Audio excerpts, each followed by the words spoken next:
In just 24 hours, the town of Kenly will lose its police chief and all its full-time officers. They turned in their resignation letters 2 weeks ago, and this raised the question of what the town would do next and if it could operate without a police force. WRAL's Chelsea Donovan takes a look at the options and the costs surrounding this dilemma. Tuesday, the town of Kenly, with a population of roughly 2,000 residents, will have no police force except for a few part-time patrol officers. It's tough being a small agency. It really is. Of the 525 municipalities in the state, only a handful operate with no police force. Some small towns that don't have police do have an agreement or a memorandum of understanding with the sheriff. Right now, the town of Kenly is not paying for deputies to patrol the streets or respond to incidents. Sheriff Steve Bezel said on Monday, "We have not discussed contracts or money. The main concern is the safety of the citizens of Kenly."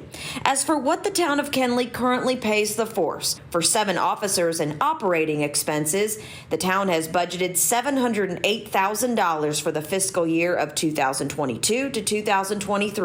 That is 37% of their $1.9 million budget. Professor Jeff Welty says disbanding the police force with less than 10 officers isn't unheard of or a bad option. Having police is a high liability undertaking where a lot of things can go wrong. And when you have a very small agency that may not have an adequate training budget, it may be paying its officers less than surrounding municipalities. 2 weeks ago, longtime police chief Josh Gibson and 4 of his full-time officers resigned, along with 2 town clerks, citing a hostile and toxic work environment since Justine Jones, the new town manager, was hired June the 2nd. Kenly Town Council has instructed the town attorney to oversee a thorough investigation to determine the facts about the allegations and circumstances relating to the resignations. Chelsea Donovan, WRAL News, Johnston County. And the investigation by the town attorney could take weeks. They say in cases like this, usually a sworn officer or civilian in the town, like the town manager, would take over the duties of police chief in the interim.